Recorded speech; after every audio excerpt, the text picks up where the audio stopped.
तो जो मैंने पेपर 5 वैसे जब आपको कोर्स करा रहा था उसके अंदर आपको पेपर 5 के मेरा ख्याल जहाँ तक मुझे याद आ रहा है 5 से 6 पेपर तो हमने किए हैं, ठीक है। लेकिन इस वीक में 5 पेपर और करते हैं, 4 पेपर सॉरी, क्योंकि फ्राइडे को हम ऑर्गेनिक की रिवीजन करेंगे इंशाल्लाह, पूरी ऑर्गेनिक की।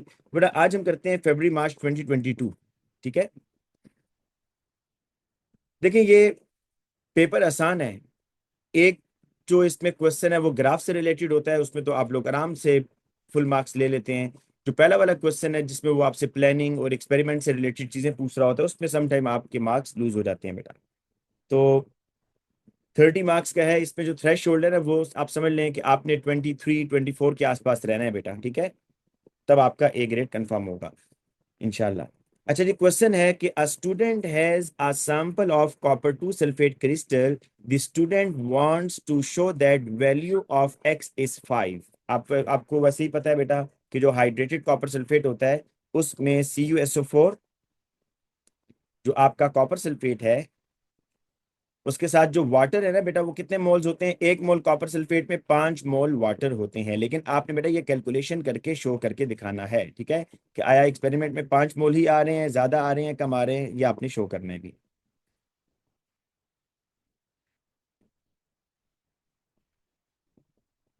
स्टार्ट बेटा यहां से करते हैं।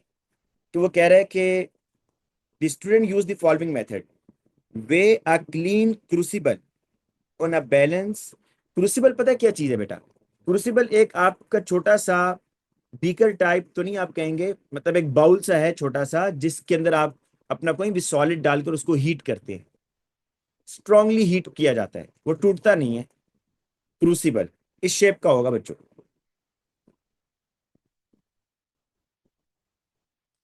और ऊपर इसके लिड भी होता है, ठीक है, इस तरह का होगा।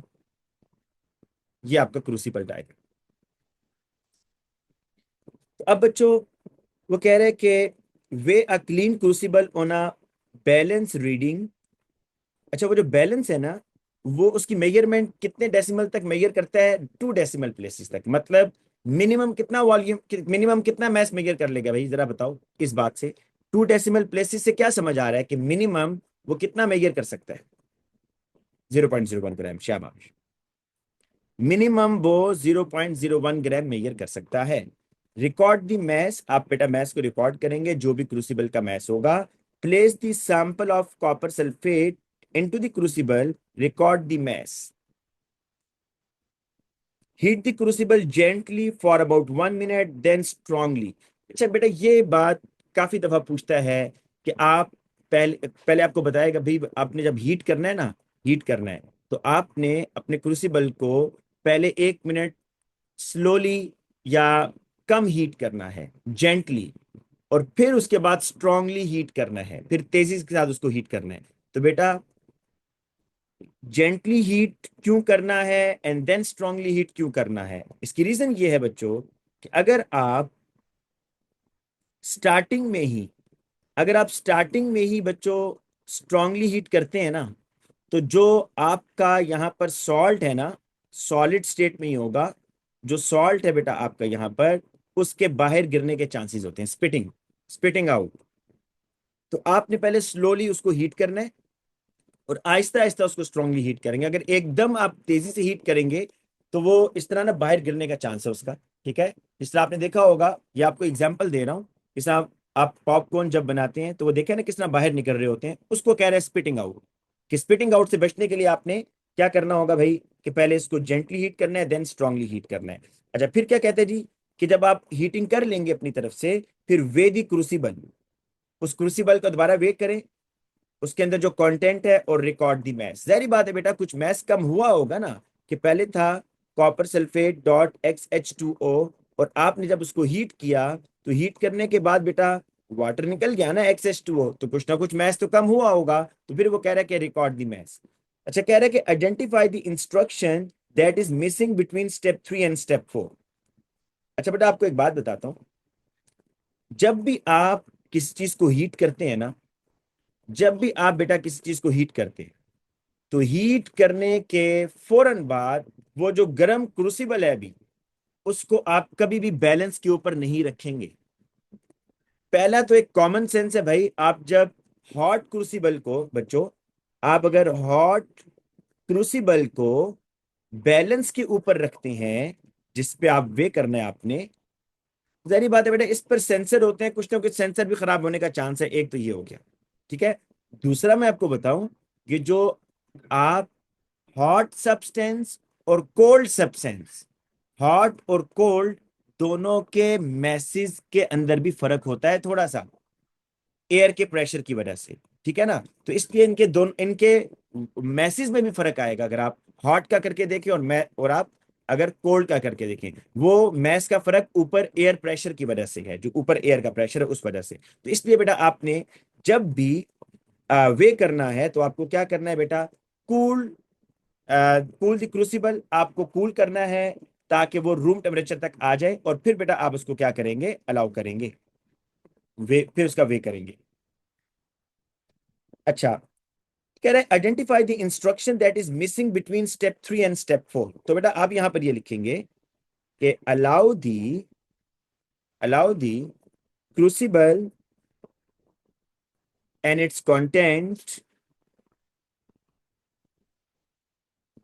टू कूल, ठीक है ना बेटा। फिर कहते हैं explain why gentle heating takes place in step 3। Step 3 में आप जेंटली हीटिंग क्यों कर रहे हैं। तो बेटा आपको बताया कि आपने शुरू में जेंटल हीटिंग इसलिए करनी है कि अगर आप एकदम उसको स्ट्रांगली हीट करेंगे तो जिस तरह पॉपकॉर्न वाला जो बाउल होता है जिसमें आप पॉपकॉर्न बना रहे होते हैं वो एकदम बाहर आके गिरना शुरू हो जाते हैं, यहां पर भी यही होगा। तो to prevent the spitting of crystals, to prevent the spitting of hydrated copper sulphate, name the apparatus that should be used to hold the crucible during heating। Crucible को होल्ड करने के लिए, देखो बच्चों वो ये कहना चाह रहा है कि आपके पास ये होता है भाई एक ट्राइपॉड स्टैंड, ठीक है। इसके ऊपर ना अगर आपने नोट किया हो बच्चों, इसको क्या कहते हैं मैं आप लोगों से नाम पूछूंगा, इसके ऊपर आप रखते हो ऐसे अपना क्रूसिबल। पर ये जो मैंने एक ट्राइंगल सी बनाई है बच्चों, ये जो मैंने एक ट्राइंगल सी बनाई है, इसको क्या कहते हैं, बल्कि मैं आपको कोशिश करता हूँ इसकी शेप दिखाऊं बेटा।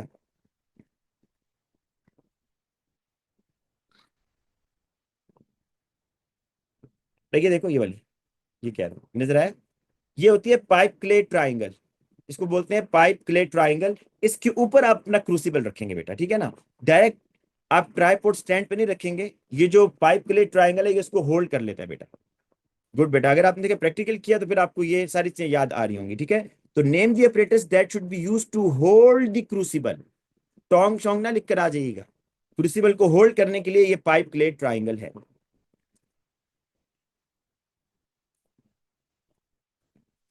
The method is incomplete, state the step that should be carried out to complete the method। अच्छा मुझे ये बताओ बच्चों, मुझे इसमें एक बात बताओ, ये जो इंस्ट्रक्शन है भाई, आपने आपने यहां पर, ये आपका कॉपर सल्फेट है हाइड्रेटेड,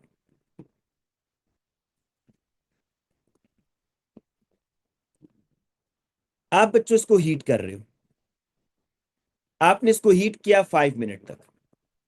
इससे तो बस यही कहा है भाई कि 5 मिनट तक हीट करें तो बस वाटर सारा निकल गया है बस। तो आपको ये कंफर्म कैसे हुआ भाई कि आफ्टर 5 मिनट बस सारे का सारा वाटर एवापोरेट हो जाएगा, ऐसा नहीं होगा बेटा। आपने क्या करना है, 5 मिनट हीट किया मान लिया, 5 मिनट हीट करने के बाद आप इसको कूल डाउन करोगे, किसको, ये जो आपका क्रूसिबल है और जो उसका कंटेंट है इसका वे करोगे। वे नोट कर लिया आपने, सपोज किया जी आपके पास जो मैस आ रहा है वो आ रहा है 15.6 ग्राम आफ्टर 5 मिनट्स। अब इसको दोबारा हीट करो, 2 मिनट और हीट करो, क्या पता अभी मजीद वाटर हो उसने भी एवापोरेट होना हो ना, तो इसलिए मजीद हीट करोगे। तो आफ्टर 2 मिनट अब वेट हो गया अभी 15.3 ग्राम, तो देखो ना मजीद वाटर कम हुआ ना, मजीद वाटर एवापोरेट हुआ। तो अभी भी आपको कंफर्म नहीं है, दोबारा कूल डाउन करो, कूल डाउन करो, फिर बेटा इसका वे करो और फिर दोबारा हीट करो। अब आपने 1 मिनट तक और हीट किया, आफ्टर 1 मिनट जो आपके पास मैस आ रहा है बच्चों वो आ रहा है 15.3 ग्राम। अब आपको कंफर्म हो गया भाई कि ये होता है हीट टू कांस्टेंट मैस, कि आपने उस टाइम तक हीट करते रहना है जब तक कि बेटा कांस्टेंट मैस आपको ना मिल जाए। तो इसके लिए आपने कहना है क्या चीज मिसिंग है बेटा, कि हीट टू कांस्टेंट मैस, कि आप उस टाइम तक बेटा इसको हीट करेंगे जब तक कि आपको कांस्टेंट मैस ना मिल जाए। बेटा आप एक साथ ही हीट कर रहे हैं, लेकिन आपको ये कैसे कंफर्म होगा भाई कि एक साथ जो मैंने हीट किया इसमें सारा वाटर निकल गया है? जाहिर बात है कूल डाउन करके वे तो करना होगा ना, फिर उसके बाद दोबारा हीट करोगे, फिर कूल डाउन करोगे, फिर वे करोगे, फिर दोबारा हीट करोगे। एक ही दफा में आपको कैसे पता चलेगा? मतलब मैं एक्सपेरिमेंट कर रहा हूं, मुझे कैसे ऐसे कंफर्म हो गया भाई कि ये सारे का सारा वाटर एवापोरेट हो गया? बेटा ये टाइम वेस्ट नहीं करेगा, ये आपकी एक्यूरेसी लेकर आएगा भाई, ठीक है ना? तो इसलिए आपको बार बार ये चेक करना है कि टाइम वेस्ट कौन सा होता है प्रैक्टिकल में। अच्छा बच्चों अब देखो, the student record there result in table 1.1। अब जो स्टूडेंट ने, देखो ना ये 2 डेसिमल प्लेसेस तक लिख रहा है बच्चों, मैस ऑफ क्रूसिबल, ये मतलब खाली क्रूसिबल का मैस है, mess of crucible plus content before heating.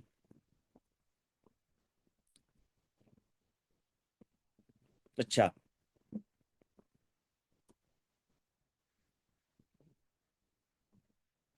देखो बच्चों इस तरह कर लेते हैं इसका, इसके लिए आसानी होता है, एक को एक्स कह दो, एक को वाई कह दो, एक को जी कह दो, ठीक है? मैं आपको समझाने के लिए कह रहा हूं बेटा। इन दोनों के मैस को अगर माइनस करो, y माइनस एक्स क्या चीज आएगी बताओ? y माइनस एक्स क्या देगा? Mass of hydrated copper sulphate देगा या नहीं देगा बताओ?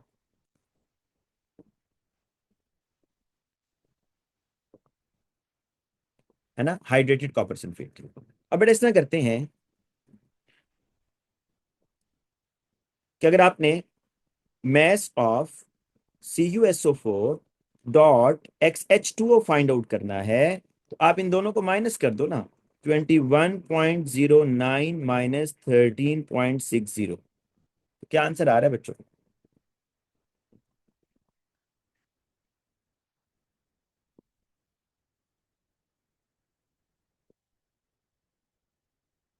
7.49।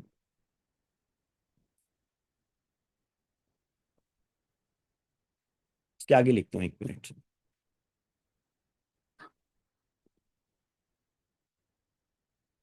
बच्चों। अब मुझे ये बताओ, अगर आप इन दोनों को माइनस करो, वाई देखो, mass of crucible plus content before heating और mass of crucible plus content at the end of experiment. Heat करके at the end of experiment क्या चीज आपने निकाल दी? वाटर निकाल दिया ना, वाटर निकाल दिया, है ना बच्चों? तो अब अगर स्टूडेंट्स आप इन दोनों के मैस को माइनस करो, मतलब मैं ये कह रहा हूं कि y माइनस जी, तो क्या ये मैस ऑफ वाटर देगा बच्चों?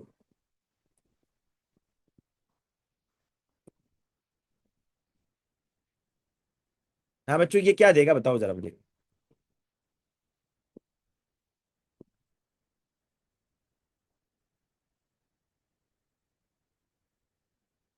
अच्छा अब देख देख लेते हैं।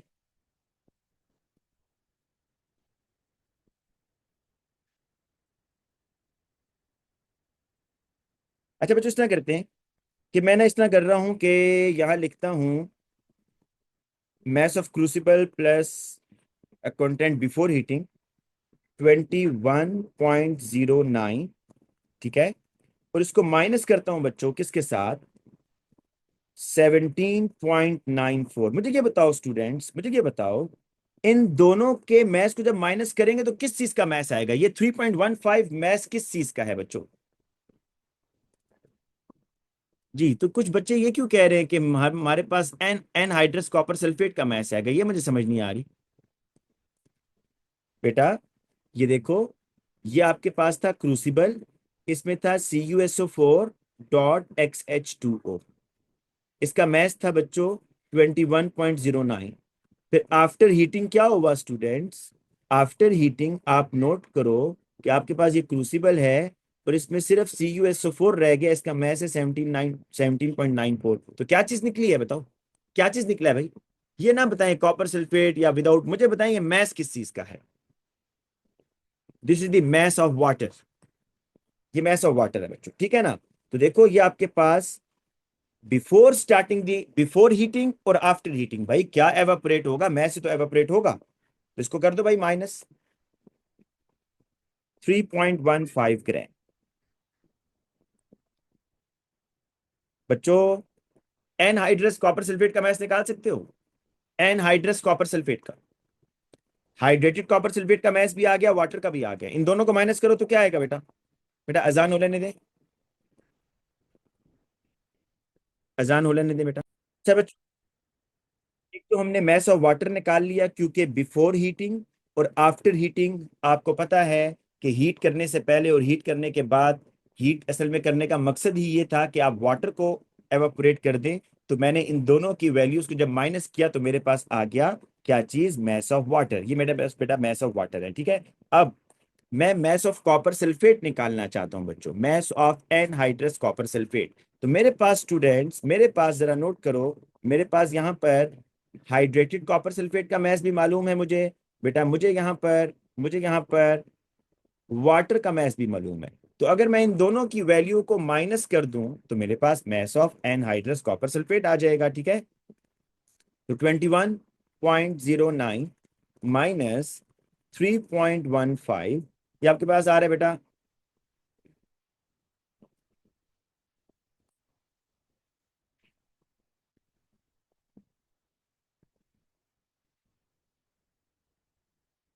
जरूरत नहीं है, हाँ बिल्कुल ठीक है। ये वाटर का मैस है ना बेटा, ये वाटर का मैस निकाला है भाई मैंने। तो मुझे इसमें माइनस करना है, सॉरी सॉरी बेटा। अब मुझे यहाँ पर क्या करना है, एक मैं टेबल बनाता हूँ चले। देखो बच्चों मैं ये कह रहा हूँ कि हमारे पास ये जो मैस आया ना, ये हाइड्रेटेड है ना बच्चों, ये हाइड्रेटेड है और ये आपके पास वाटर है। इन दोनों को माइनस करना है, सॉरी मैं पहले उन दोनों को कर रहा था, इन दोनों को बेटा माइनस करना है, ठीक है। तो mass of hydrated copper sulphate, hydrated copper sulphate, वो कितना आ रहा है बेटा, ये आ रहा है, ये पहले मैंने वो वाली वैल्यू ले ली थी ना, ये 7.94। बल्कि मैं हाइड्रेटेड कॉपर सल्फेट को ऐसे लिखता हूँ, CuSO4.XH2O। और बेटा मैस ऑफ वाटर कितना है, मैस ऑफ वाटर मेरे पास है बच्चों 3.15। इनको माइनस करूंगा तो मेरे पास मैस ऑफ कॉपर सल्फेट आ जाएगा CuSO4, और ये आ जाएगा बेटा कितना, जरा देखिएगा, 7.94 माइनस 3.15, यार है 4.79 ग्राम्स। जी बच्चों, यहां तक आप पहले देख लो फिर आगे चलेंगे कि बच्चों हमने क्या किया है।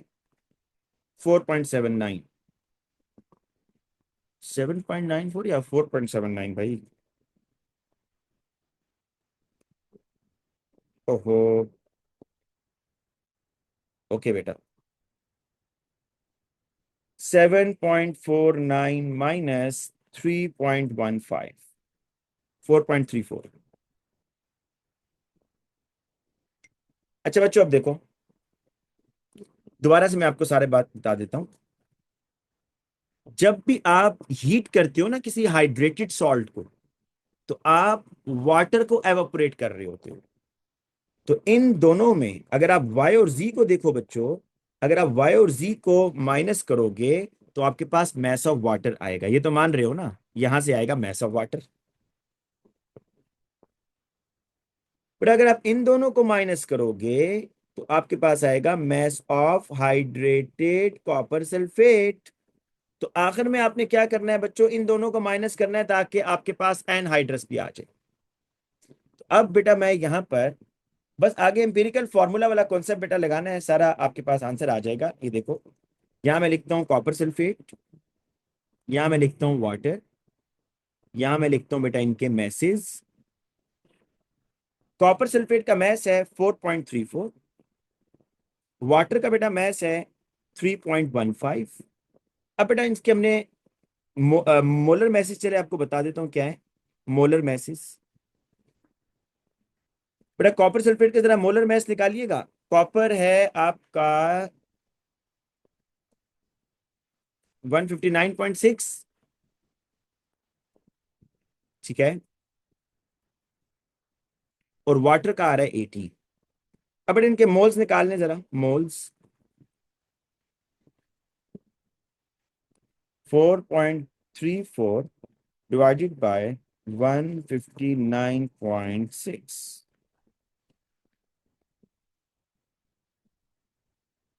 0.0272। और बेटा यहां पर क्या आ रहा है जी, 3.15 डिवाइडेड बाय 18,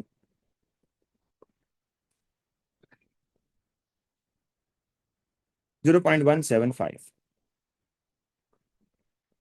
अब बेटा ये तो आगे मोल्स, इनकी रेशो निकाल लो बच्चों। एक मोल कॉपर सल्फेट में देखो, जो लीस्ट नंबर उससे डिवाइड कर दो ना, लीस्ट से, तो आपके पास एग्जैक्टली 6 आ रहा है या 6 पॉइंट समथिंग आ रहा है बेटा?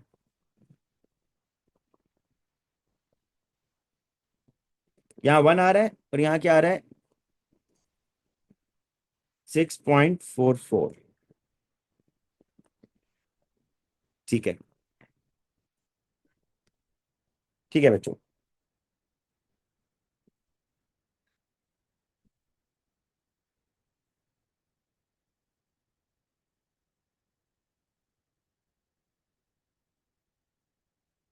ठीक है बच्चों, अब आगे चलते हैं नेक्स्ट। कह रहा है कि suggest why the experimental value of x, why the experimental value of x varies from the expected value of 5 if you are unable to obtain an answer। अच्छा बेटो एक मिनट यहाँ पर ना, चलिए मैं अगले स्टेप में बताता हूँ। यहाँ पर आपको पता है बेटा x का आंसर आना चाहिए था 5, है ना, लेकिन आपका आंसर 6.44 आ रहा है। कह रहा है if you are unable to obtain an answer to E1 use the experimental value x 6.9, this is not correct answer. Why the experimental value of x deviate, deviate क्यों कर रही है बेटा 5 से? एक स्टूडेंट पूछ रहे हैं कि भाई ये रेशो कैसे आई है। भाई ये तो ओ लेवल्स में भी नहीं, ये तो 9th क्लास में पढ़ते हैं बेटा। 0.0272, 0.175 जो लीस्ट नंबर है उससे डिवाइड करते हैं। लीस्ट नंबर ये है 0.0272, 0.0272, तो ये 1 आ रहा है और ये 6.44 आ रहा है बेटा, यहां से आई है रेशो। अच्छा बच्चों वो ये कह रहा है कि why the experimental value of x varies. आपने सजेस्ट करना है कि आपका आंसर बिगर क्यों आया है। देखो मैं आपको बताता हूँ, नहीं नहीं इसका थिंकिंग प्रोसेस जरा देखो ना। ये था कॉपर सल्फेट और ये था वाटर, राइट। कॉपर सल्फेट के बेटा मोल आपने निकालने 4.34, 159.6। वाटर के मोल निकालने हैं थ्री, कैसे निकालेंगे, 3.15 डिवाइडेड बाई 18, तो ये आपके पास आ रहा था 0.0272 और ये आ रहा था 0.175। फिर आपने जब रेशो निकाली है ना बेटा, आपने 0.175 को डिवाइड किया 0.0272 से, ऐसी किया ना, मुझे ये बताओ, और आपका आंसर आया 6.44। मुझे बच्चों ये बताओ, मुझे ये बताओ स्टूडेंट्स, ये आंसर क्या आना चाहिए था? एग्जामिनर की डिमांड क्या है, वो क्या कह रहा है, ये आंसर क्या आना चाहिए? 5 आना चाहिए। ये आंसर कम आना चाहिए था, आपका आंसर आया है बिगर। तो भाई अगर बिगर आंसर आपका आ रहा है तो इसका मतलब ये हुआ कि ये जो नीचे मोल्स हैं बेटा, ये अगर ज्यादा होते, अगर ये बिगर वैल्यू होती, तो फिर आंसर आपका कम आना था या नहीं आना था बताओ।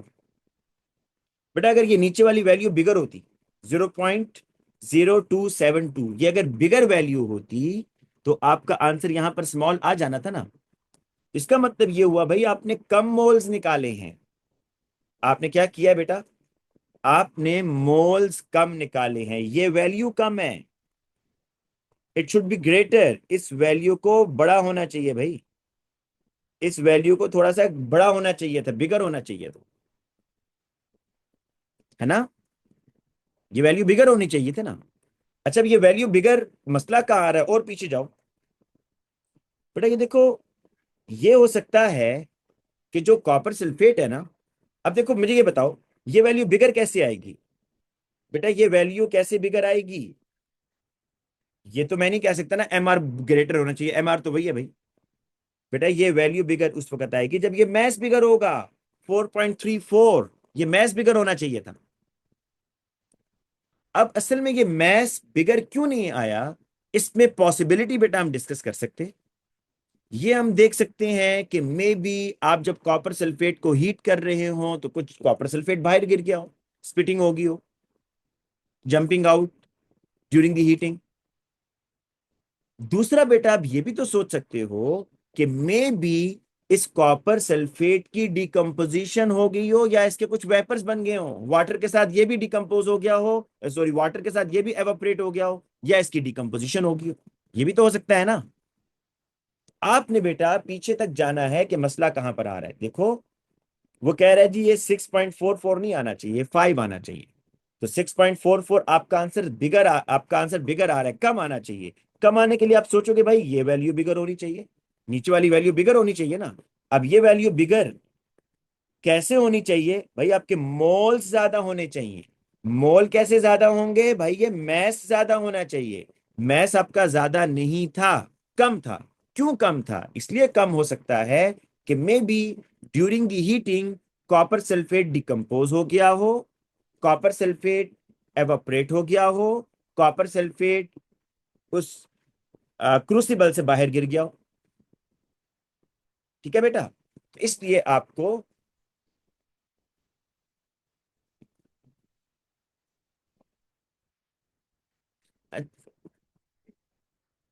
बेटा यहाँ क्या लिखना है,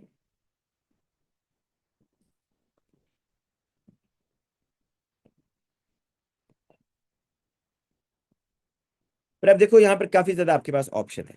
पहली बात आप ये लिखो कि copper sulphate must have decompose, ठीक है, या some crystals of copper sulphate were lost when heated due to spitting.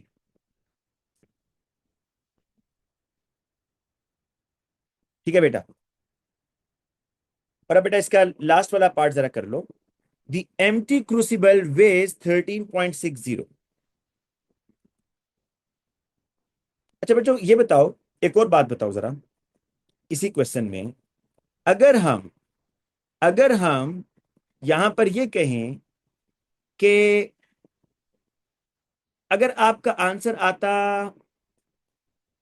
3.5 suppose, अब अगर आपका आंसर आता 3.5, इसको सोचो क्या करना था भाई, ताकि कुछ बच्चे क्वेश्चन कर रहे हैं उनको यहाँ पे उस बात का आंसर मिल जाएगा। अगर आपका आंसर 3.5 आता है, फिर क्या रीजन आप लोगों ने बतानी थी, सोचो जरा।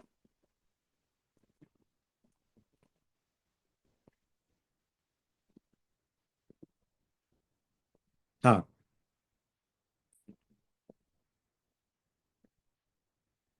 देखो, अगर आपका मैथ्स आता है, अगर आपका एक्स की वैल्यू आती है 3.5, इसका मतलब भाई इसको बिगर आना चाहिए था ना, इसको बिगर नहीं नहीं सुनो, अब जरा सुन लो ना बेटा, सुन लो, अब मैसेज ना कीजिएगा।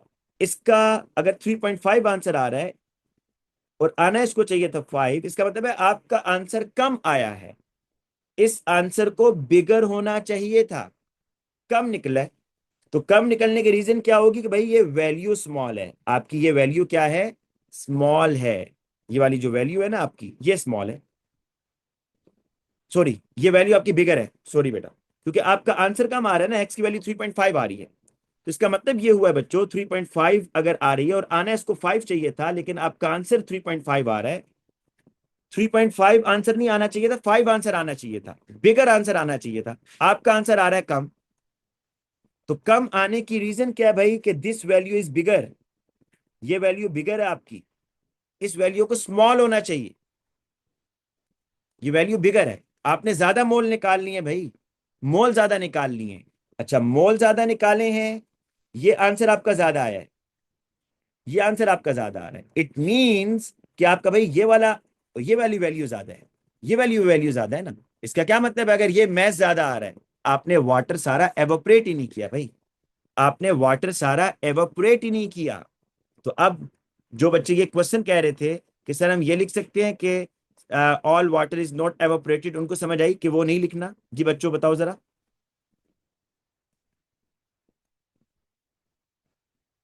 फिर सुनो, फिर सुनो बच्चों, मैं ये कह रहा हूं कि आपका आंसर आया है 3.5, इसको आना चाहिए था 5, लेकिन आपका आंसर कम आया है। आपका आंसर क्या आया है बच्चों? कम आया है। ठीक है। अब ये जो आपका आंसर कम आ रहा है ना, इसका मतलब ये हुआ स्टूडेंट्स कि ये जो आपने यहां पर, एक मिनट, ये जो बेटा आपने यहां वैल्यू ली हुई है ना, ये कोई बिगर वैल्यू है, ये मोल्स बिग हैं, बिग मोल्स हैं ये। अगर ये मोल्स बिगर हैं, ये ग्रेटर मोल्स हैं, ये बड़े मोल्स आ रहे हैं भाई, ज्यादा मोल आ रहे हैं। ज्यादा मोल कब आएंगे? जब यहां मैस ज्यादा होगा। और मैस ज्यादा कब होगा भाई कॉपर सल्फेट का? कि आपने वाटर को सारा एवापोरेट ही नहीं किया होगा। क्लियर? अच्छा बच्चों, अब हम आते हैं, the empty crucible weighs 13.60 grams, calculate the percentage error in this measurement, show your working. बच्चों, जब भी आपने परसेंटेज एरर निकालना है, जो लीस्ट काउंट होगा उसको डिवाइड बाय 2 कर देना, लीस्ट काउंट डिवाइडेड बाय 2, तो आपके पास अनसर्टेनिटी आती है। किसी भी किसी भी अपरेटस के लिए बेटा अनसर्टेनिटी कैसी आएगी? कि आपने जो उसका लीस्ट काउंट होगा ना, लीस्ट काउंट, उसको आपने बेटा क्या करना है? डिवाइड बाय 2 करना है। तो मैं यहां साइड पे लिख देता हूं कि अनसर्टेनिटी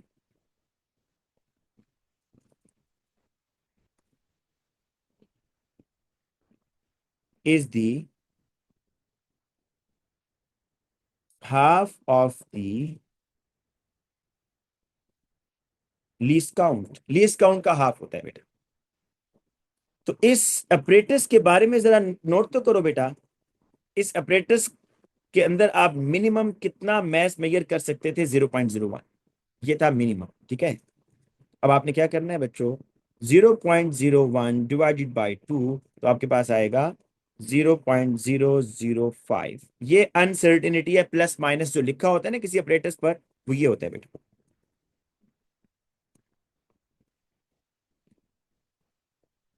अब बेटा देखो, आपको यहां पर अब परसेंटेज एरर निकालना है।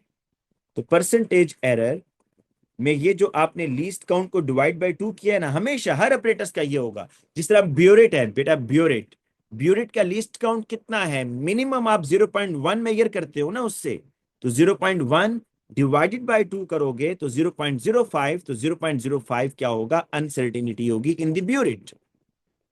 ठीक है बच्चों, फिर सुन लो, ब्यूरेट में, ब्यूरेट जो है उसका लीस्ट काउंट कितना है? Least count of burette is 0.1, इतना ही मेजर करते हो ना आप उससे। तो मैंने कहा है अनसर्टेनिटी निकालने का क्या तरीका है? जो भी लीस्ट काउंट होगा ना, डिवाइडेड बाय 2 करो, 0.05, ये बेटा अनसर्टेनिटी आ गई। अच्छा ये बताओ, आपने अगर अनसर्टेनिटी ब्यूरेट की निकालनी है, ब्यूरेट को आप कितनी दफा यूज करते हो बच्चों? 2 दफा। एक आप इनिशियल रीडिंग लेते हो और एक आप फाइनल रीडिंग लेते हो। ठीक है।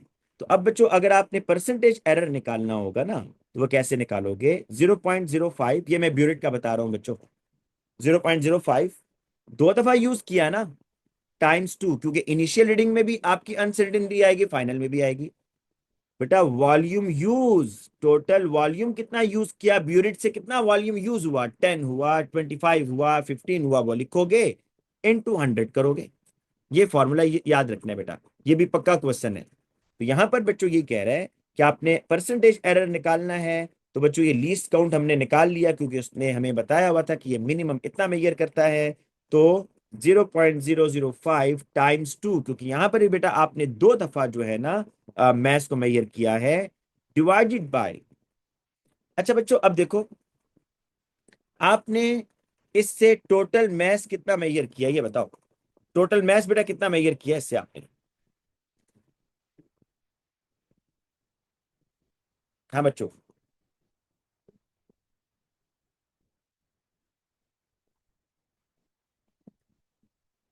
टोटल मैथ्स बेटा आपने कितना मेजर किया इससे? नहीं नहीं नहीं बच्चों, ना ना ना ना, आप लोग गलत समझ रहे हो बेटा। ये देखो मेरी बात सुनो, ये बैलेंस है ना, ये बैलेंस है, मेरी बात सुनो मैं बताता हूँ। ये बैलेंस है, ये आपने खाली क्रूसिबल रखा, सुन लो, खाली क्रूसिबल रखा ना, तो ये क्रूसिबल का मैथ्स यहाँ पर आ गया ना भाई। कितना आया था मैथ्स ऑफ क्रूसिबल? 13.60। बस आप इसी के अंदर ऐड करोगे ना बेटा, आपने इसी के अंदर ऐड करना है बाकी। आपने खाली मैथ्स क्रूसिबल का लिया, बस इसी के अंदर आप मजीद डाल दोगे। तो ये एक दफा हुआ ना, ये एक दफा हुआ। फिर जब आपने इसको उठाया, उठाने के बाद हीट किया, हीट करने के बाद कूल डाउन किया, फिर जब आपने बेटा इसको दोबारा वो किया है ना, जब आपने दोबारा इसको मेजर किया, वो आपका सेकंड टाइम होगा। ये बताओ बेटा, ये जो बच्चे क्वेश्चन पूछ रहे हैं, शाबाश बेटा। ये जो बच्चे क्वेश्चन पूछ रहे हैं कि सर ये 3 टाइम्स हमने किया, 3 टाइम्स कैसे किया बेटा? ये आपके पास क्रूसिबल था, खाली क्रूसिबल, इसका मैस आ गया 13.60, और आपने फिर इसमें अपना सॉल्ट ऐड कर दिया। तो 2 टाइम्स हुआ या 3 टाइम्स हुआ बच्चों? ठीक है। अब बेटा देखो कि आपने यहां पर क्या करना है, ये आपका 0.05 times 2, mess of crucible, mess of crucible के बेटा कितना है, मैस ऑफ क्रूसिबल 13.60 इनटू 100।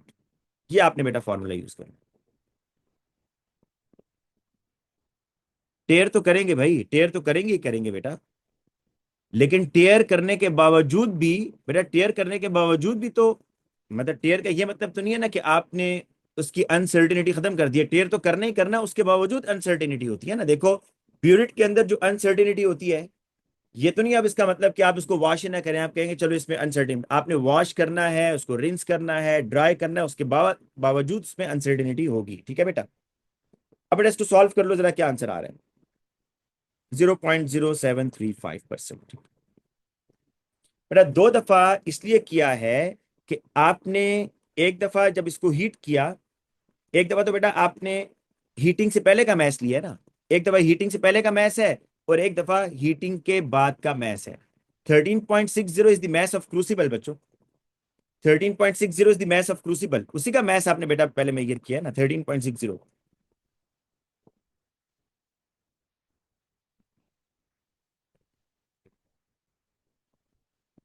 ठीक है बच्चों, 13.60 ये बेटा मैस ऑफ क्रूसिबल है, ये लिया ना। अच्छा, अब बेटा आज नेक्स्ट क्वेश्चन पर, इस पे आपने बहुत टाइम लगा दिया भाई। नेक्स्ट क्वेश्चन ये कह रहा है कि the conductivity of an ionic solution can be determined by passing an electric current through a solution and measuring the conductivity. ठीक है बेटा, आपको पता है कि जो एसिड्स होते हैं उसमें से करंट पास हो जाता है। ठीक है, a student carries out an experiment to measure the conductivity of different solutions of ethanoic acid, which is weak acid. The acid dissociation constant Ka can be determined from this experiment. The student makes the standard solution of A 25 250 cubic centimeter of 2 mole per cubic decimeter ethanoic acid. What is mean by standard solution? पहली बात बेटा ये है कि standard solution का मतलब होता है a solution whose concentration is known, a solution whose concentration is known। अच्छा बच्चा दूसरा जरा आ जाओ इस क्वेश्चन पर। कह रहा है describe how the student should make a standard solution of A from pure ethanoic acid. ये बनाना है आपने 250 क्यूबिक सेंटीमीटर और 2 मोल्स, 250 क्यूबिक सेंटीमीटर और 2.0 मोल पर क्यूबिक डेसीमीटर। ये बेटा आप लोगों ने करना है, ठीक है। The concentration of standard solution A should be 2.0 to the nearest three significant figure. Your answer should state the name and capacity of any apparatus that the student should use. A balance is not available. Balance नहीं है बेटा आपके पास। ये क्या कह रहा है भाई, बैलेंस नहीं है तो फिर मैथ्स कैसे मेजर करेंगे। अच्छा चलो, अच्छा लिक्विड फॉर्म में, pure ethanoic acid is liquid with density of this at room temperature, you may wish to write your answer using a series of number steps. जी बच्चों जरा आप लोग इसको ट्राई करेंगे बच्चों, ये इस तरह के क्वेश्चन है कि ये हर दफा आते हैं बेटा, ये क्वेश्चन फिक्स होते हैं, ठीक है। जरा शाबाश बेटा, इसको ट्राई करें। तो देखो बच्चों इसमें क्या करना है आप लोगों ने,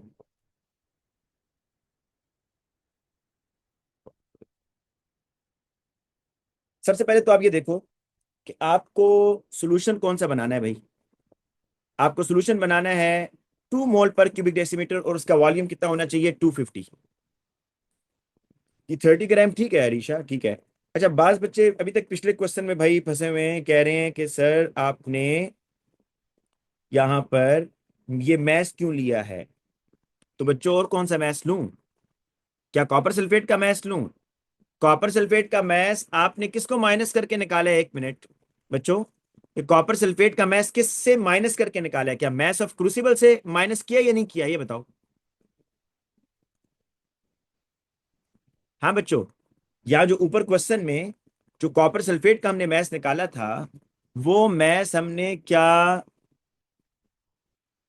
क्रूसिबल के मैथ्स को माइनस करके कॉपर सल्फेट का मैथ्स निकाला था बच्चों या नहीं, यहां इसकी बात कर रहा हूं परसेंटेज एरर की। तो फिर यहां पर जो मुझे मैथ्स लेना है वो क्रूसिबल का लेना है ना बेटा, क्योंकि उस वहां पर एरर होगा, ठीक है ना। तो आगे जो आप कॉपर सल्फेट का मैथ्स निकाल रहे हैं वो तो आप क्रूसिबल के मैसेज को ही माइनस कर रहे हैं। तो आपको जो यहां पर जो मैथ्स लेना है वो मैथ्स ऑफ क्रूसिबल लेना है। अच्छा बच्चों इस क्वेश्चन को करने के लिए सबसे पहले तो देखो उसने आपको डेंसिटी दी हुई है ना, डेंसिटी इज गिवन। तो density is equal to mass by volume. आपको बस ये देखना है कि भाई यहां से वॉल्यूम कितना निकालना है। तो volume is equal to mass over density, ये फॉर्मूला यूज होगा बच्चों। Volume is equal to mass over density, ठीक है। डेंसिटी इज गिवन, सिर्फ ये नहीं पता आपको कि मास कितना होना चाहिए एथेनोइक एसिड का, ठीक है। तो देखो बच्चों क्या करना है आप,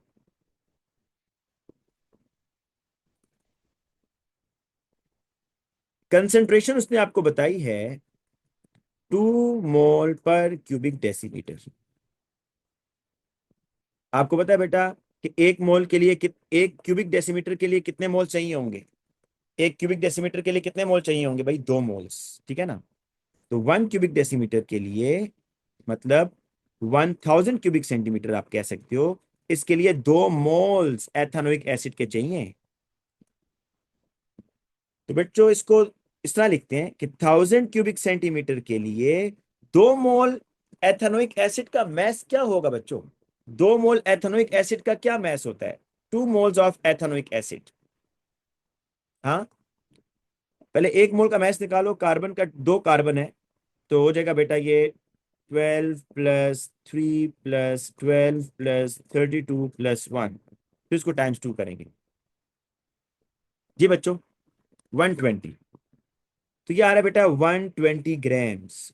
तो आपको इस यूनिट की मतलब समझ आई कि 2 मोल पर क्यूबिक डेसीमीटर का मतलब क्या है। 2 मोल पर क्यूबिक डेसीमीटर का ये मतलब है कि बच्चों अगर आपने ये सॉल्यूशन बनाना है ना, तो 1 क्यूबिक डेसीमीटर में, 1 क्यूबिक डेसीमीटर में मतलब 1000 क्यूबिक सेंटीमीटर में आपको कितने मोल एथेनोइक एसिड के डालने हैं, 2 मोल्स डालने हैं। और 2 मोल्स डालने का क्या मतलब है, कितना मैस, 120 ग्राम। 120 ग्राम बेटा आपने यूज करना है, ये मतलब है इसका, ठीक है। ये मतलब है ना बेटा। अब आ जाओ बेटा, लेकिन आपको तो भाई 250 में जाना है, आपको 1000 में नहीं बनाना। देखो रेशो तो ये रहेगी, 2 मोल के लिए ये रेशो रहेगी। अगर आपने 2 मोल बनाना है ना, तो 1000 में 120 डलेगा। बच्चों दोबारा बता रहा हूँ, सुनो, दोबारा बता रहा हूँ बेटा, मैं आपसे रिक्वेस्ट करूँ थोड़ा सा एक्टिव होके बैठे ना बच्चों, थोड़ा सा ध्यान से बैठे ना। ये तो बेसिक चीजें हैं, ये आप लोगों को क्यों नहीं आ रही बेटा? कंसंट्रेशन उसने कितनी का है, आपने जो सोल्यूशन बनाना है उसकी कंसंट्रेशन कितनी होनी चाहिए? 2 मोल पर क्यूबिक डेसीमीटर। तो इसका मतलब क्या होता है भाई? इसका मतलब भी तो समझो ना। इसका मतलब ये होता है कि 1 क्यूबिक डेसीमीटर में एथेनोइक एसिड के 2 मोल होने चाहिए, ये मतलब है इसका। कि 1 क्यूबिक डेसीमीटर में एथेनोइक एसिड के कितने मोल होने चाहिए? 2 मोल होने चाहिए। 1 क्यूबिक डेसीमीटर का क्या मतलब होता है? 1000 क्यूबिक सेंटीमीटर। और आपको बेसिकली यहां पर मैस की वैल्यू पुट करनी है ना बेटा, तो मुझे यहां पर मोल को मैस में लेके जाना है। तो इसलिए मैं यहां लिख रहा हूं कि 1000 क्यूबिक सेंटीमीटर में, बच्चों 1000 क्यूबिक सेंटीमीटर में 2 मोल एथेनोइक एसिड का मैस तो बताओ। 2 मोल एथेनोइक एसिड का मैस कितना होगा? 120 ग्राम्स। तो स्टूडेंट ये बात है अभी तक मैंने जो बताई है, कि 2 मोल पर क्यूबिक डेसीमीटर का ये मतलब है कि 1 क्यूबिक डेसीमीटर मतलब 1000 क्यूबिक सेंटीमीटर में 2 मोल का मतलब है 120 ग्राम्स। लेकिन आपको भाई 1000 में नहीं बनाना, आपको जो सोल्यूशन बनाना है 2 मोल पर क्यूबिक डेसीमीटर का, वो 250 में बनाना है। तो बेटा 250 में कितना मैस आएगा? 250 क्यूबिक सेंटीमीटर में एक्स ग्राम आएगा। तो आपने बेटा यहां से एक्स निकाल लेना है। X is equal to 250 times 120 divided by 1000, तो you will get the answer. आपके पास ये आ जाएगा कि आपको कितना मैस इस फॉर्मूले में पुट करना है बच्चों।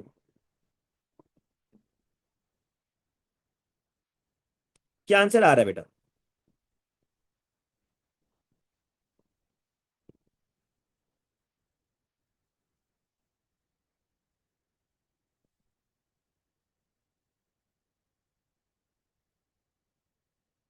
250 टाइम्स 250 टाइम्स 120। बेटा बास बच्चे कह रहे हैं कि हम C1 V1 लगाएं। मुझे ये बताओ, यहाँ कोई डाइल्यूशन तो नहीं कर रहे? अगर डाइल्यूशन कर रहे हैं तो लगाएं, बिल्कुल आ जाएगा। अगर डाइल्यूशन कर रहे हैं ना यहाँ पर, कि आपके पास एक कंसंट्रेटेड सॉल्यूशन था उसको डाइल्यूट कर रहे हैं, तो फिर लगाएं, हो जाएगा आंसर, आ जाना चाहिए। अच्छा बच्चे ये हो गया। अब आप जरा इस फॉर्मूले को दोबारा यूज करें, ये स्टेप नंबर 1 है। स्टेप नंबर 2 बेटा ये है, अब वॉल्यूम कितना निकालना है भाई? V is equal to, mass आपके पास आ गया 30, डेंसिटी कितनी है बच्चों? ये है 1.05। बट इसको जरा डिवाइड करो, 30 डिवाइडेड बाय 1.05। तो बेटा आपके पास जो वॉल्यूम आ रहा है 28.57 क्यूबिक सेंटीमीटर। अब सुनो बच्चों, आपने जो आपके पास प्योर एथेनोइक एसिड होगा ना, जो आपके पास प्योर एथेनोइक एसिड होगा, वहां से आप इतना वॉल्यूम निकालोगे। कितना वॉल्यूम? 28.57 cubic centimetre. बेटा देखो, एथेनोइक एसिड को आप डाइल्यूट करके यूज करते हो ना, प्योर तो नहीं यूज कर रहे। तो प्योर जो बॉटल होगी ना, आपने उस प्योर बॉटल से ethanoic acid with the help of burette कितना निकालना है? 28.57 क्यूबिक सेंटीमीटर निकालना है। और फिर इसको आपने वॉल्यूमेट्रिक फ्लास्क, क्योंकि बच्चों जब भी सॉल्यूशन बनाते हैं, उसने कहा है ना अपरेटस का नाम, जब भी ये बात नोट कर लो अभी, कि जब भी सॉल्यूशन बनाना है आपको क्या यूज करना है? Volumetric flask. वॉल्यूमेट्रिक फ्लास्क, ठीक है ना, ये यूज करनी है आपने। अब बच्चों आपने ये लिखना है कि मैं ये 28.57 cubic centimetre of pure ethanoic acid by using the burette. Pipette नहीं यूज हो सकता बेटा, आपने अपरेटस के नाम सारे लिखने हैं। अब पिपेट यूज नहीं हो सकता। पिपेट जो है ना बच्चों, पिपेट आपको फिक्स वॉल्यूम मेजर करके देता है ना, 10 15 20। वो इस तरह के तो नहीं मेजर करता ना, 10.9 10.5, ठीक है। तो इसलिए बेटा यहां लिखोगे measure 28.57 cubic centimeter of pure ethanoic acid with the help of with the help of burette and transfer this volume into volumetric flask. बच्चों वॉल्यूमेट्रिक फ्लास्क इस शेप की होती है, अगर आपको लॉन्ग नेक, ये ठीक है ना। फिर क्या करना है बेटा, आपने ये डालने के बाद टोटल वॉल्यूम तो 250 करना है ना, फिर उसमें वाटर ऐड करो, add distil water until the total solution becomes 250.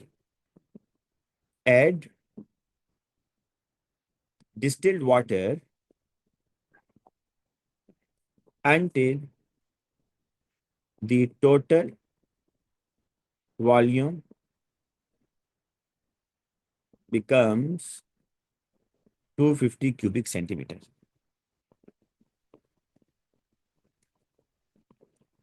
ठीक है बच्चों, ये काम करना है आप, ये आपका सोल्यूशन बन गया। अच्छा 250 क्यों करना है? ओ भाई जितना उसने बताया है उतना ही बनाना है ना। उसने कितना कहा है, कितना वॉल्यूम होना चाहिए बच्चों? 250 का है तो 250 बनाएंगे भाई। ठीक है, ठीक है ना हुसैन? जी बेटा, ये आपको देखो ना, आपने वहां से प्योर नहीं, ये आपने डाइल्यूट इसलिए किया क्योंकि ये जो आपने बॉटल से निकाला है ना बेटा, ये वाला, दिस वन इज प्योर, ये तो प्योर है। आपने तो 2 मोल पर क्यूबिक डेसीमीटर का बनाना था ना।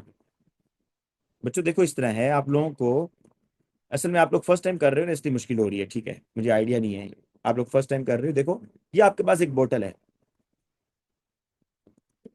एथेनोइक एसिड, ये प्योर है बच्चों। आपने ये करना है, कितना निकाला था हमने वहां से? 28.57। आपने यहां से बेटा निकालना है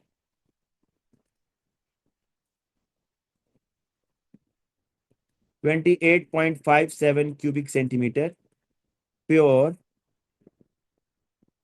एथेनोइक एसिड, ये निकाल लिया।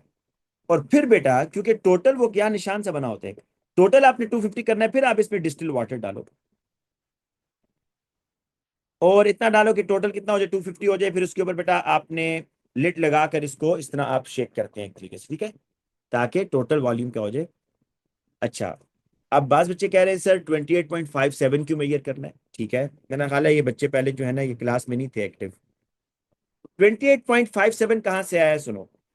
28.57 बेटा यहां से आया कि वो ये कह रहा था कि बच्चों आपने जो सोल्यूशन बनाना है उसकी कंसंट्रेशन क्या होनी चाहिए, पहले ये बताओ।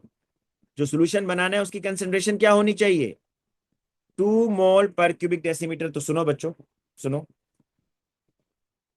वो कह रहे हैं जो सोल्यूशन बनाना है ना उसकी कंसंट्रेशन होनी चाहिए 2.00 मोल पर क्यूबिक डेसीमीटर। जरा इसका मतलब बेटा आपको मेरा ख्याल है नहीं पता, इसका मतलब क्या होता है सुनो।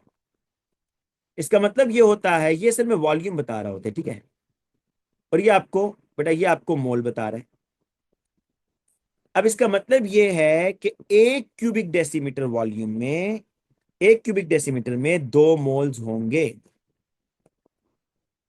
मजीद इसको इंटरप्रेट करते हैं, मजीद इंटरप्रेट ऐसे करेंगे भाई, 1 क्यूबिक डेसीमीटर का मतलब होता है 1000 क्यूबिक सेंटीमीटर। और 2 मोल एथेनोइक एसिड का कितना मैस होता है? 1 मोल का मैस होता है बेटा, 1 मोल CH3COOH का मैस होता है 60 ग्राम। तो 2 मोल का कितना होगा बेटा? 120 ग्राम होगा ना, तो 120 ग्राम होगा। बच्चों मेरी बात सुनो, ये 120 ग्राम जब आप 1000 में डालोगे ना तो सोल्यूशन की कंसेंट्रेशन क्या होगी मुझे बताओ। ये 120 ग्राम जब आप 1000 में डालोगे तो सोल्यूशन की कंसेंट्रेशन क्या होगी?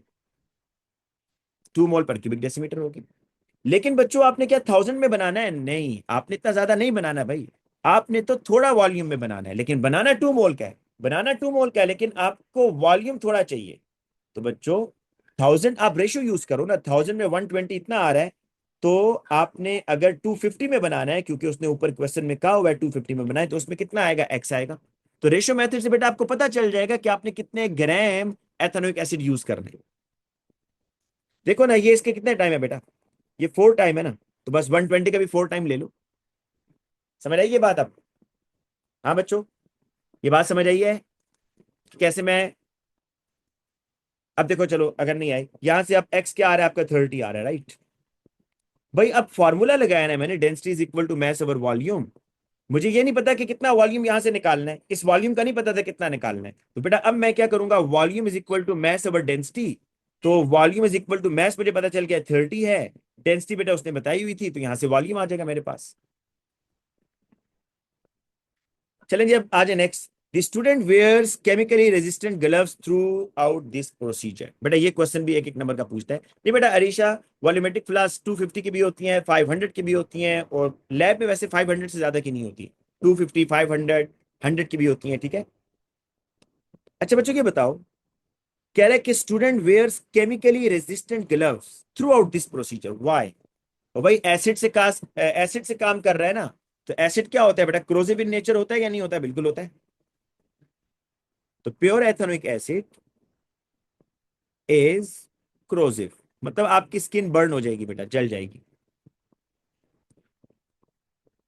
बच्चों ये कैलकुलेटर का काम है, और इसमें आपको क्या करना है सुनो। कह रहा है student dilute standard solution A with distilled water to make this solution of different concentration. The student dilute standard solution A, जो बेटा नॉन कंसंट्रेशन का सॉल्यूशन था ना, उसको आप डाइल्यूट कर रहे हो और डिफरेंट कंसंट्रेशन के सॉल्यूशन बना रहे हो। The conductivity of this solution is measured. अच्छा आपने कंडक्टिविटी मेजर करनी है बेटा। कंडक्टिविटी जहरी बात है, किस पे डिपेंड कर रही है, कंसंट्रेशन पर ना। जितना ज्यादा सोल्यूशन कंसंट्रेटेड होगा, जितने ज्यादा आयंस होंगे, उतनी कंडक्टिविटी ज्यादा होगी। तो ये देखो, ये कॉलम वन में कंसंट्रेशन है, कॉलम कॉलम वन में क्या है बेटा, कंसंट्रेशन है, तो नीचे उसकी यूनिट है मोल पर क्यूबिक डेसीमीटर। कॉलम टू में बेटा कंडक्टिविटी है, उसकी यूनिट है एस पर क्यूबिक डेसीमीटर, DM-1। तीसरे में बेटा वो क्या कर रहा है, 1 divided by under root of concentration of ethanoic acid. और चौथे में मोलर कंडक्टिविटी है बेटा, और आगे इसका साइन है। कह रहे हैं in order to determine K A the result must be used to obtain two sets of data. Column 3 is reciprocal of the square root of the concentration of column 1। बच्चों कैलकुलेटर का काम है, ये जो कॉलम 1 है ना, इसका reciprocal लो और square root of the concentration. मतलब क्या करना है, ये करना है बच्चों, 1 डिवाइडेड बाय 0.05, और आपने give all the values to three significant figures.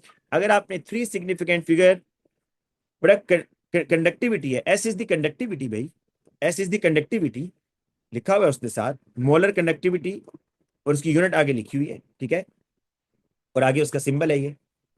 अच्छा बच्चों अब देखो कि आपने यहाँ पर, बेटा कैलकुलेटर का काम है, मैं तो ये वैल्यूज देख के लिख रहा हूँ, आप चेक कर लें कि आप लोगों का अगर ये आंसर नहीं आ रहा। थ्री सिग्निफिकेंट फिगर तक आंसर लेना है, 4.47, फिर आएगा बेटा 6.32, फिर आएगा बेटा 8.94, फिर आएगा बेटा 12.6, फिर आएगा बेटा 17.9, फिर आएगा बेटा 25.3। अच्छा देखो, अगर आप ये, तो वैसे उसने बता दिया है कि जो कॉलम 4 है ना, उसमें मोलर कंडक्टिविटी वो कैसे आएगी, आपने डिवाइड करना है कॉलम 2 को कॉलम 1 से। ना भी बताता ना तो कोई मुश्किल नहीं था, कैसे, आप देखो दोनों की यूनिट्स देखो। एक है कॉलम 2 है ना, उसने कहा 2 को डिवाइड करना है आपने 1 से, मतलब 2 में यूनिट क्या आ रही है देखो, 2 में यूनिट है SDM-1, और 1 की यूनिट क्या है, मोल DM-3। तो बच्चों ये यूनिट क्या बनेगी देखो, ये जब ऊपर आएगा SDM-1 मोल -1 DM+3, तो ये +3 और ये कट जाएगा, तो ये बनेगा S मोल -1 DM+2। देखो ना यूनिट वही आ रही है, मतलब यहां से कंफर्म हो रहा है भाई, यहां से कंफर्म हो रहा है कि ये आपकी 2 को 1 से आपने डिवाइड करना है। बच्चों 2 को 1 से जरा डिवाइड कर दो और सारे आंसर निकालो। 2 को 1 से, ये मतलब 3.76 टाइम्स 10⁻³ डिवाइडेड बाय 0.05। 0.0 बेटा, थ्री सिग्निफिकेंट फिगर याद रखिएगा, 0.110, 0.154, 0.213, 0.368, 0.428। के ए डिसोसिएशन कांस्टेंट होता है ना बच्चों, एसिड डिसोसिएशन कांस्टेंट भूल गए हो क्या, के ए। बाकी जो साइंस हैं ये वगैरह ये आप छोड़ दें, ये आपके सिलेबस में भी नहीं है, आप बस बता रहे हैं ये मोलर कंडक्टिविटी है, मतलब ये आपको वैल्यूज जितनी बढ़ती जाएंगी आपको पता चलता जाएगा भाई कि कनेक्टिविटी ज्यादा हो रही है, इसका मतलब है सोल्यूशन में आइन ज्यादा है। ठीक है, बाकी के तो आपके सिलेबस में है। अच्छा बच्चों, अब ये 2 मार्क्स तो मुफ्त के है ना। Identify the dependent variable in this experiment. बच्चों ये 2 चीजें हैं, 3 4 को तो चलें आप छोड़ेंगे, 2 चीजें, एक कंसेंट्रेशन है एक कंडक्टिविटी है। कौन किस पे डिपेंड कर रहा है बताओ? वैल्यूज का ट्रेंड देख लो, ट्रेंड देख लो बच्चों। कंडक्टिविटी डिपेंड कर रही है कंसेंट्रेशन पर, कंडक्टिविटी डिपेंड कर रही है। तो बेटा जो कंडक्टिविटी है that is the dependent variable. Conductivity जो है मतलब जितना आपका सोल्यूशन कंसेंट्रेटेड होगा, जितने आयन ज्यादा होंगे। The student decided to measure the conductivity of distilled water at the start of the experiment. Suggest why. बच्चों एक बात बताओ, डिस्टिल वाटर में कोई आइंस होते हैं? डिस्टिल वाटर में क्या कोई आइंस होंगे? नहीं। तो स्टूडेंट ने क्यों डिसाइड किया कि वो कंडक्टिविटी डिस्टिल वाटर से करेगा? भाई उससे उसका अपरेटस चेक हो जाएगा, उसका अपरेटस भी चेक होगा ना। अगर उसका जो है ना नहीं, फेयर टेस्ट नहीं बेटा, फेयर टेस्ट नहीं। मतलब ये है, मैं कहना चाह रहा हूँ वो ये चेक करना चाह रहा है भाई, ये जो मेरा अपरेटस है जो कंडक्टिविटी मुझे बताएगा, आया ये ठीक काम करता है या नहीं करता। वो पहले उसमें जान के डिस्टिल वाटर डालेगा, डिस्टिल वाटर से वो देखेगा कि आया कंडक्टिविटी 0 शो हो रही है। अगर 0 शो हो रही है इसका मतलब है उसका अपरेटस बिल्कुल ठीक वर्किंग कर रहा है भाई। अगर 0 शो नहीं हो रही, डिस्टिल वाटर में भी वो कंडक्टिविटी दिखा रहा है, इसका मतलब है कि वो उसमें डेविएशन है। तो वो उस वैल्यू को ज़हन में रखेगा भाई कि इतनी डेविएशन दे रहा है। 0 होना चाहिए था लेकिन आंसर 0 नहीं आ रहा, उससे ज्यादा आ रहा है। ठीक है ना बेटा? तो आपने ये बताना है कि ये काम आप क्यों करते हैं। ये इसलिए करते हैं to check the conductivity meter या to calibrate the conductivity meter. आप बेसिकली अपने ऑपरेटर्स को चेक करना चाह रहे हो ना। ठीक है,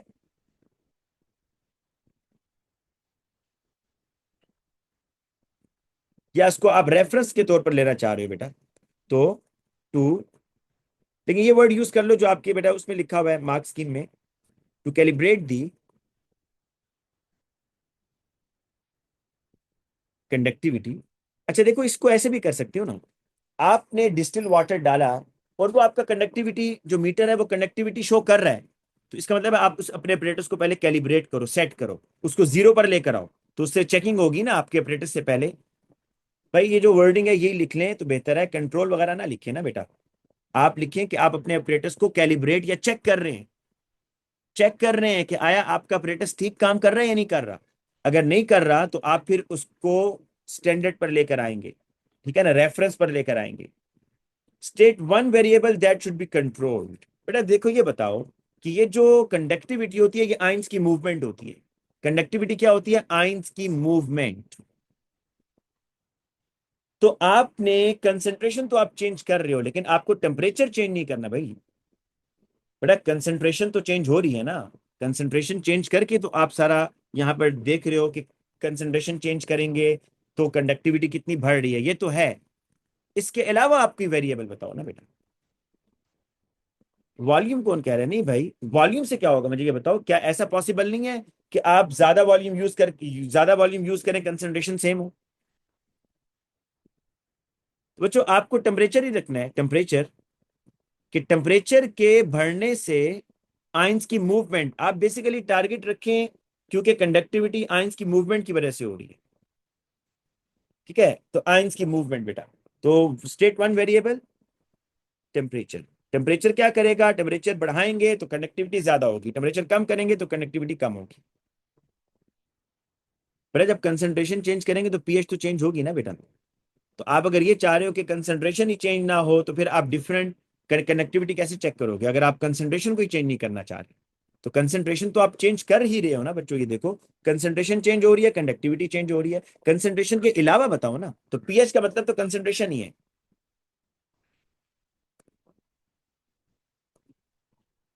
पूरा करंट यहां पर कहां पर आ गया भाई? फिजिक्स चल रही है क्या बेटा? कोई करंट शरण नहीं है बेटा। अच्छा, करंट का कहीं जिक्र नहीं है भाई पूरे क्वेश्चन में, कहीं पर उसने बताया कि आप कौन सा apparatus यूज कर रहे हैं, उसमें क्या वोल्टेज है, कुछ भी नहीं जिक्र किया हुआ उसने। करंट तो बल्कि ये एसिड जनरेट करेगा, इसकी वजह से बेटा करंट जनरेट होगा, आप थोड़ी दे रहे हैं करंट से। बच्चों की मैंने अब जो है ना प्लॉटिंग खुद कर ली, आप जरा देख लो। प्लॉटिंग मैंने किया ये मैंने इसका ग्रेडियंट बेटा यहाँ पर लिया हुआ है। ये ग्रेडियंट भी बेटा ले लिया है। तो प्लॉटिंग तो कर लोगे ना खुद, है ना बच्चों? प्लॉटिंग देख लो, इसको देख लेना, मैं आपको सेंड करूंगा, फिर चेक कर लेना। अच्छा बच्चों, अब देखो, मैंने जब ये किया ना, ये जब बेटा प्लॉटिंग की, तो एक मेरा ये रिजल्ट बहुत खराब आ रहा है, बिल्कुल लाइन के ऊपर ही नहीं आ रहा भाई। मतलब इसको लाइन के ऊपर होना चाहिए था ना, इसको इधर होना चाहिए था बच्चों। इस जो मैंने ये प्लॉट किया है, इसको काफी राइट साइड पर होना चाहिए था। देखो जरा, एक्स एक्सिस पर क्या चीज है बच्चों? कंसंट्रेशन है, कंसंट्रेशन है ना? इसका मतलब ये हुआ कि मैं ये कह रहा हूं भाई, इसको राइट साइड पे होना चाहिए था, लेकिन ये आपने काफी लेफ्ट साइड पर ड्रॉ किया हुआ है। इसका मतलब है कि जो आपने सोल्यूशन बनाया है ना बच्चों, उसकी कंसंट्रेशन ठीक नहीं है। वो कह रहा है कि suggest one reason why this anomaly may have occurred during this experimental procedure. The conductivity meter was correctly functioning. एक तो आपने उसको सर्कल करना है, वो तो मैंने कर दिया, लेकिन कह रहा है कि कंडक्टिविटी मीटर बिल्कुल सही काम कर रहा है। उसके अलावा आप बताएंगे कि क्या रीजन हो सकती है भाई इसकी?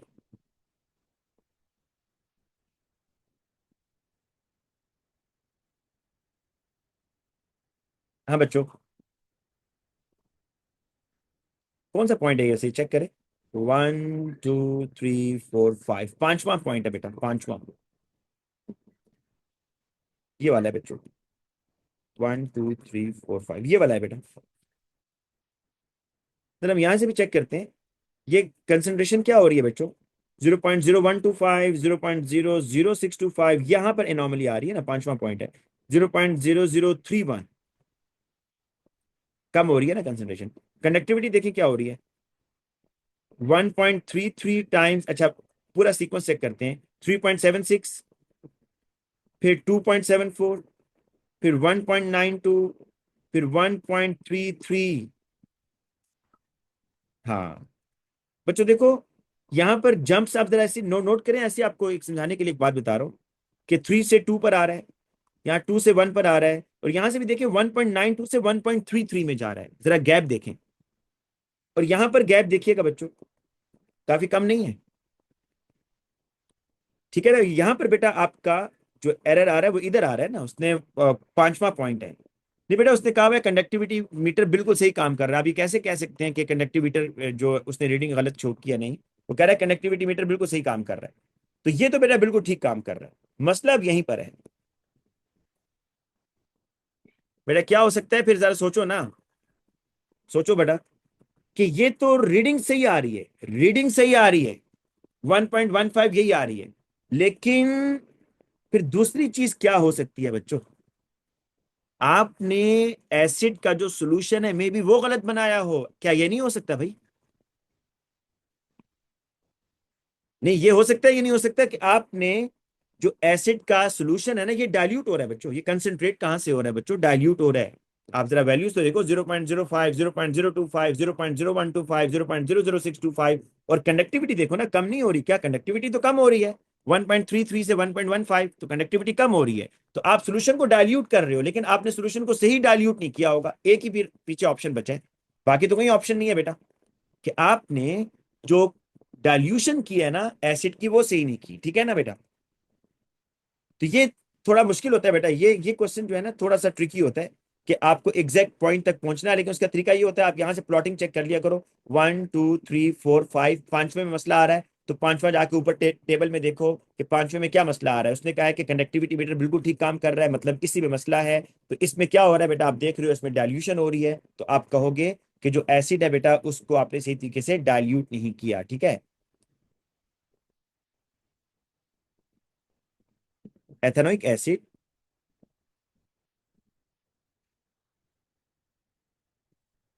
ये थोड़ा ट्रिकी होता है बेटा। Was diluted wrongly. ठीक है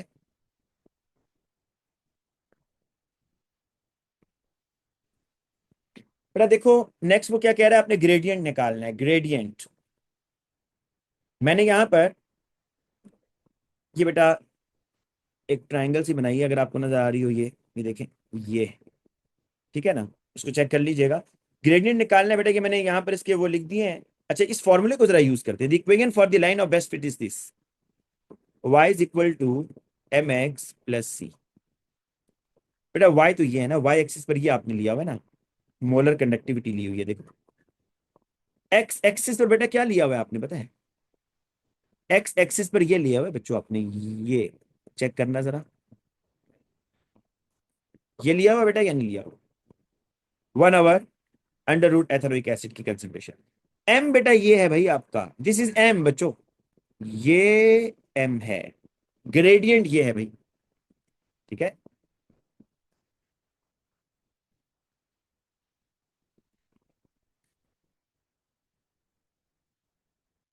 बेटा आपको ये बताने की जरूरत नहीं है कि आपने उसको ज्यादा डाइल्यूट कर दिया, कम कर दिया, आप कहें बस इनकरेक्टली आपने किया है, इनकरेक्ट उसको डाइल्यूट किया, ठीक है ना। अच्छा बेटा, आपके पास m आ गया है, m इज द स्लोप ना, ग्रेडियंट। तो m आपके पास है मोलर कंडक्टिविटी मल्टीप्लाई बाय के ए। बेटा ये ग्रेडियंट जरा निकाल लेते हैं पहले तो, पहले ग्रेडियंट निकालते हैं, sorry. Gradient is equal to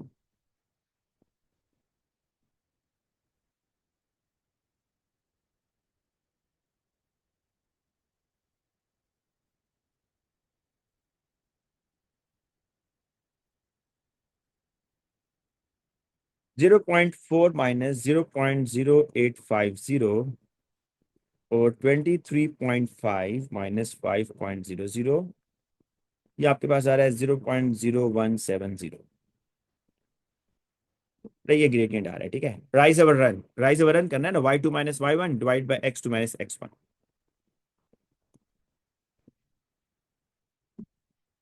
अब बेटा आपने के ए निकालना है ना, तो ये देखो, ये मैंने जो ऊपर कहा था, ये जो येलो कलर से लिखा हुआ है, m इज इक्वल टू ये मोलर कंडक्टिविटी इंटू के ए। ग्रेडियंट आपके पास है 0.0170। मोलर कंडक्टिविटी की बेटा ये वैल्यू है, ये यहाँ पुट करो, 3.91 इंटू के ए।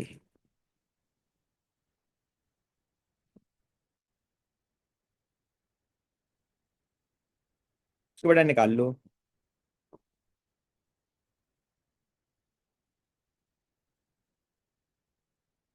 ये सॉरी अंडर रूट है बेटा, ये अंडर रूट है, मैंने डालना नहीं है, ये अंडर रूट है, देखो यहाँ से आ रहा है, ठीक है ना बच्चों। ये वैल्यू पता चल रही है ना, ये वैल्यू ये लिखी हुई थी बेटा, ये इधर आ गई।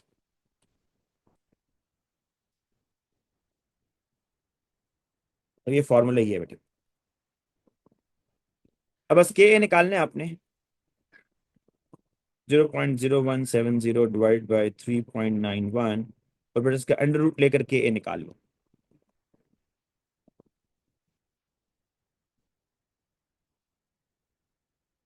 के ए निकाल लो बेटा,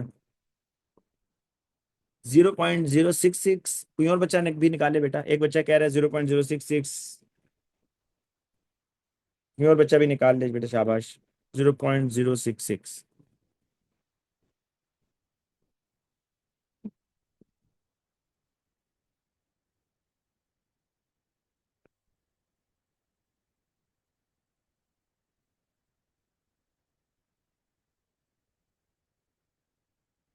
एक बच्चा ने कहा है 1.89 टाइम्स 10 रेज टू पावर -5।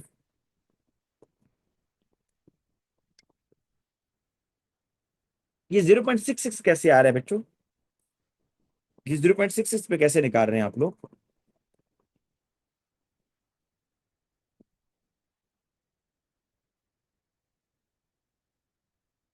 नहीं, 1.89 तो ठीक है। जो बच्चे 0.66 निकाल रहे हैं, ये जिसका निमरा आतिफ 0.66 निकाल रही है, बेटा निमरा जरा दोबारा बताएं आप क्या आंसर आ रहा है आपका।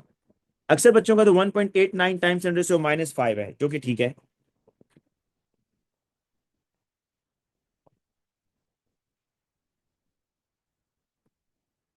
निमरा आतिफ बेटा आप कर रही हैं, ठीक है, ठीक है, ठीक है, अब ठीक निकाला है ना बेटा आप लोगों ने।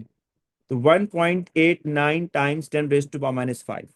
अच्छा पीछे आप देखेंगे ना बेटा, पीछे मार्क्स स्कीम में होगा 1.89 टाइम्स 10 रेज़ टू -7, नहीं 1.87 है।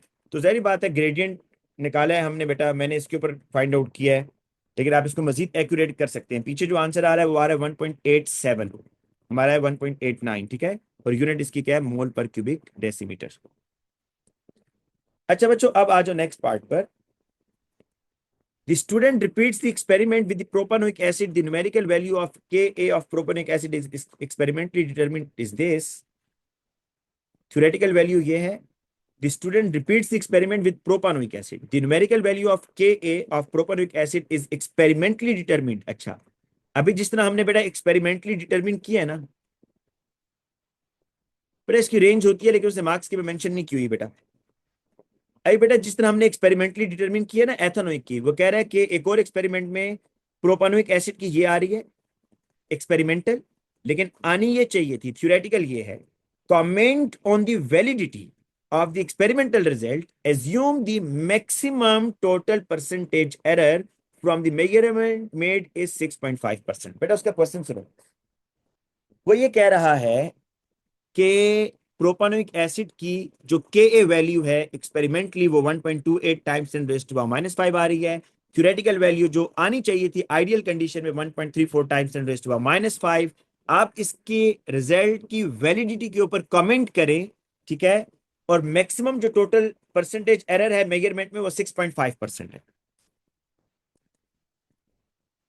अब बेटा हम इस तरह करते हैं कि जरा यहां पर थोड़ी सी वर्किंग करके देखते हैं, ठीक है। पर अब इस तरह करो कि यहां कर लेते हैं बेटा इसको experimental minus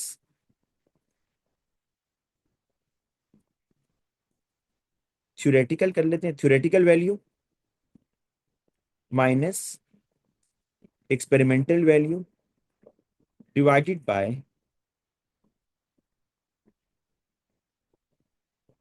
theoretical value into 100। देखो मैं भी आपको एक बात बताता हूं, हम बेसिकली परसेंटेज एरर निकालना चाह रहे हैं। देखेंगे वो क्या वो 6.5 आ रहा है, इससे ज्यादा आ रहा है, कम आ रहा है। वो कैसे निकालेंगे बच्चों, ये देखना भी परसेंटेज एरर निकालना है भाई। कितना दोनों में कितना डिफरेंस है वो निकाल लो, डेल्टा चेंज, चेंज कितना आ रहा है बच्चों। तो 1.34 टाइम्स 10⁻⁻⁵ माइनस करो 1.28 टाइम्स 10⁻⁻⁵ डिवाइडेड बाय जो टोटल वैल्यू जो आपका थ्योरेटिकल वैल्यू है वो हमेशा नीचे आएगी, जो वैलिड वैल्यू है जो आनी चाहिए थी वो हमेशा नीचे रखोगे। 1.34 टाइम्स 10⁻⁵ इंटू 100। बच्चों जरा करो इसको, क्या आ रहा है,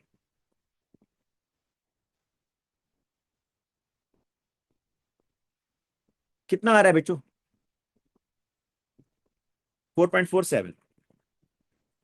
इसका मतलब ये हुआ बच्चों कि this experiment is valid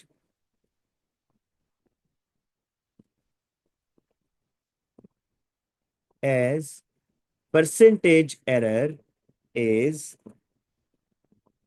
less than 6.5%। तो बच्चों पहला पेपर था ना, अभी आपको मुश्किल लगी होगी, मैं कोशिश करूंगा दूसरा पेपर अभी सेंड करता हूं, आप लोग उसको करें।